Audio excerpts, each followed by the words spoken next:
Radio 139. In the studios, I have a young man. Interesting. Presence. Mally Music equals presence. You have a lot of presence, young man. Man, I appreciate it, man. It's required, man. Presence, and you got a lot of gifts, too. You like that? You know what I'm saying? You write songs much? Presence and gifts. So I'm looking at your bio, man. So Mally Music, I see basically Prodigy start playing like 5 or 11 piano.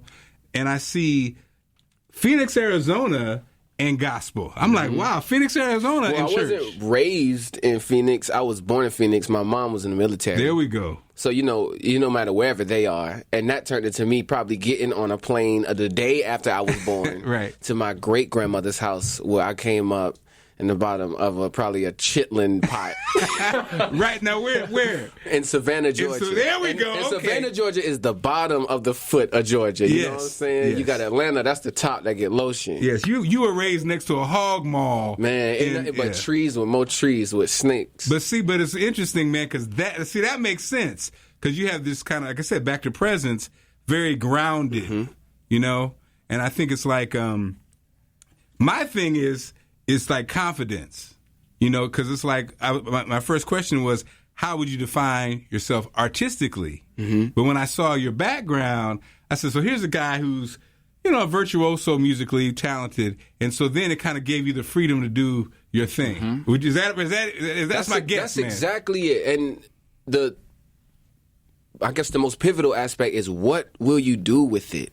Because on top of it, I feel like I was given a lot. Like I was blessed athletically. I love competitive sport. I was number 21 in the nation in my graduating class. I was going to be going, full time. I had scholarships. I was going to go to Oklahoma State, unretire Barry Sanders number. I had a whole vision, but that wasn't my purpose. And I'm grateful for the upbringing that I had and the seeds that got in that I believed, because it made me value that more.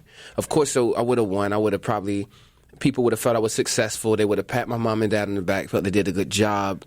But I probably would have been in a worse state 3 years after if I would have hurt my knee and then wasn't balling no more. I didn't cultivate my mind. I wouldn't have been intellectually set. I wouldn't have been spiritually set. I wouldn't have had all the things that I needed to be able to get through the defenders of life. Now, wait a minute now. So that's what I wanted to specialize in. But how did you have that vision? Because I think a lot of the first step usually is, like you say, people just go for success. I want to be successful. So they don't really have that. Were you always that deep kid, with that deep thinker? I don't know. I think when you come up in the South, if you a deep thinker, you just strange.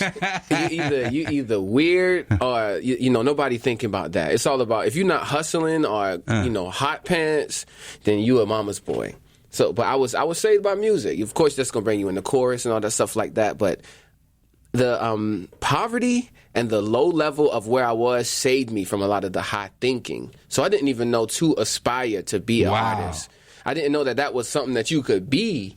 You get what I'm saying? I just know it's what I was, and I'm grateful that I accepted it before I saw it on somebody else. What kind of artist are you? Okay, I'm a true artist, and wherever I am, I'm just going to be being heard. So I love God. I service people, and I believe, based on the upbringing, that was the way to connect with God. You get what I'm saying? Like, if you work for AT&T and you want to make them proud, have them proud people. Let their customers be happy, and you making them money. So I just kind of go on the same thing, right? And just from that, your transitions would come, and I can only speak about the things that, all you scared of is the police and a whooping. So, like your mom's not I couldn't listen to no curse music. I couldn't experience a lot of those types of things. All of my dates for prom was sitting in the back of visiting churches that I had to play for my pastor, and then we'll leave. Like 2 of them left because we was late to prom.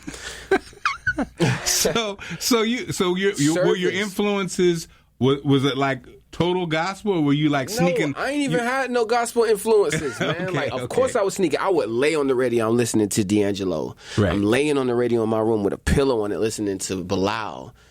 Common, Outkast, everything dirty South. You know what I mean? All the South hop. Then I feel like an Andre 3000 is a natural for you, but no. Yeah, man. Yeah, for sure. But I was really into CeeLo. You know what I mean? Because he would bust out singing too. Singing. Oh my God. So gospel music was the avenue, that was the outlet. I would look at all the genres that I was listening to, and I wasn't trained or full of the content to be any of those types of artists. The only thing that made me relevant is what I knew. And I understood healing, love, sacrifice, all these types of virtues, if you will. And I just wanted to translate them into songs that had edge and zeal, because all the songs that had to do with that were hymns, old songs, or they sound like 50 people had to sing it for it to be a record. So I just wanted to evolve the culture. And I think interesting, like vocally for me, is that you can sing traditional sing, but you kind of, your approach is a little different. Yes. Now on your new album,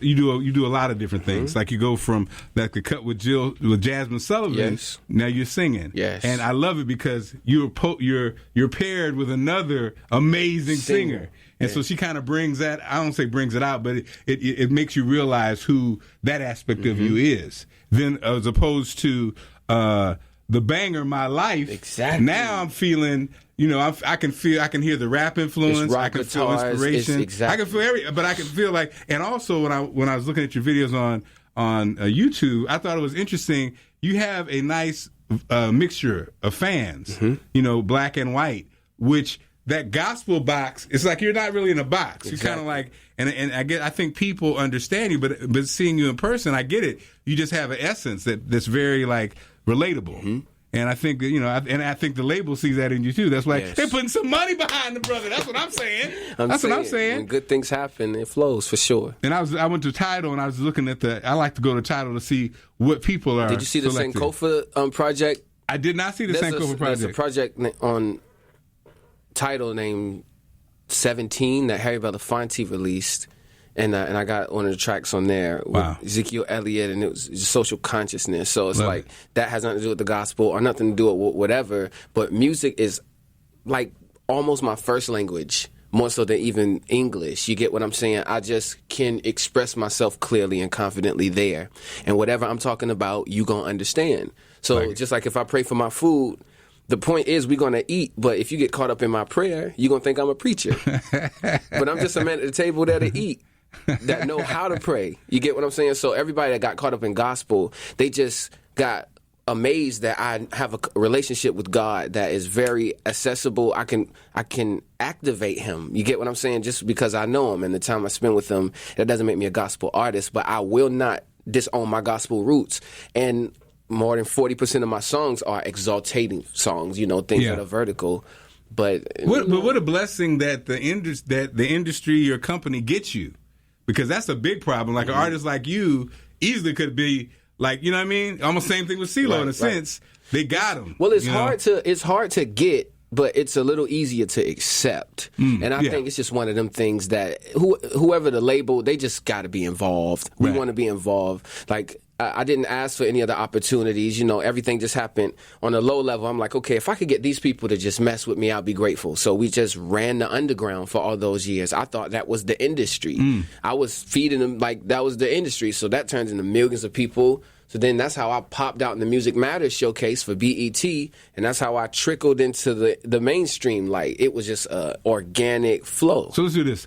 Let's do Molly. Tell me what cut, for those who've never heard Molly music, I should play. So tell me that, and then from all time, and then tell me off the new project which one you hear. So first, let's do the one that people are just tuning in. They never heard of Molly music. They thought Molly music was from Bali. They thought it was Bali music. They didn't know what was going on. So I'm going to play a cut that basically is you. That's your essence. Molly music, beautiful. From Molly is that's the one right Okay, there. Radio 103.9. Here it is. Beautiful. Molly music on Radio 103.9.